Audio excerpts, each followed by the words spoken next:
കർമ്മം ചാനലിൽ നിന്നും ഒരു പുതിയ തള്ളുമായിട്ട് കർമ്മം തള്ളച്ചി വന്നിട്ടുണ്ട്. ഒന്ന് കേട്ട് നോക്കാം. ഇറാനെ തകർക്കാൻ ലോകത്തെ ഏറ്റവും മാരകമായ ആയുധം വാങ്ങാനുള്ള നീക്കവുമായി ഇസ്രയേൽ മുന്നോട്ട് പോവുകയാണ്. ഇസ്രയേൽ ഇറാൻ സംഘർഷം 5-ാം ദിവസം കടക്കുമ്പോൾ ടെഹ്റാനിലെ ഏറ്റവും ശക്തമായ ആണവ കേന്ദ്രങ്ങൾ നശിപ്പിക്കാൻ ബെഞ്ചമിൻ നെതന്യാഹു US നിർമ്മിത മാസീവ് ഓർഡിനൻസ് പെനട്രേറ്റർ സ്വന്തമാക്കാൻ ഒരുങ്ങുന്നു.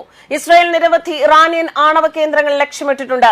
എങ്കിലും പർവ്വതത്തിനടിയിൽ ആഴത്തിൽ നിർമ്മിച്ചിരിക്കുന്നതും വ്യോമാക്രമണങ്ങളെ ചെറുക്കാൻ പറ്റും വിധത്തിൽ നിർമ്മിച്ചതുമായ ഫോഡോ ഇന്ധന സമ്പുഷ്ടീകരണ പ്ലാന്റ് തകർക്കാൻ ഇതുവരെ ഇസ്രയേലിന് സാധിച്ചിട്ടില്ല. 200 അടി ഉയരമുള്ള പാറ വരെ തുളയ്ക്കാൻ കഴിവുള്ള 14 ടൺ ഭാരമുള്ള MOPക്ക് മാത്രമേ അതിനെ നശിപ്പിക്കാൻ സാധിക്കൂ എന്നാണ് വിദഗ്ധർ വിലയിരുത്തുന്നത്. നസ്രുള്ളയുടെ അണ്ടിമുക്കിലെ കുണ്ടൻ സംഖ്യകളെ, ഈ തള്ളച്ചിന്റെ തള്ളു കേട്ടിട്ട് നിങ്ങൾ വിഹാര പുളികരനായിട്ട് നിൽക്കണ്ട. വല്ലപ്പോഴൊക്കെ ഇന്റർനാഷണൽ ചാനലൊക്കെ ഒന്ന് വെച്ച് കണ്ടു നോക്ക്.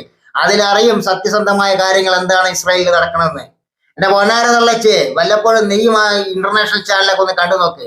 നന്നാകാൻ വേണ്ടി പറയല്ല, നീ രാവിലെ എണീറ്റ് എത്രത്തോളം പച്ചക്കള്ളങ്ങളാണ് ഈ കുട്ടിക്കൊഴിക്കുന്നതെന്ന് മനസ്സിലാക്കാൻ വേണ്ടി ഇങ്ങനെ ഒന്ന് കണ്ടു നോക്ക്.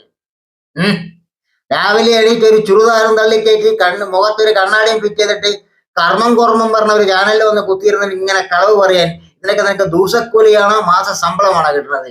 ഉളുപ്പ് വേണ്ടേ? ഇനി നിനക്ക് അത്രയ്ക്ക് വലിയ കുത്തിക്കിടപ്പാണ്, നീ ഒരു കാര്യം ചെയ്യും, ചെല്ല് ഇസ്രായേലിലേക്ക്, എന്നിട്ട് അവിടെയുള്ള ഇസ്രായേലിനെ സഹായിക്കാൻ ശ്രമിക്കും. മനസ്സിലായി തളച്ച്?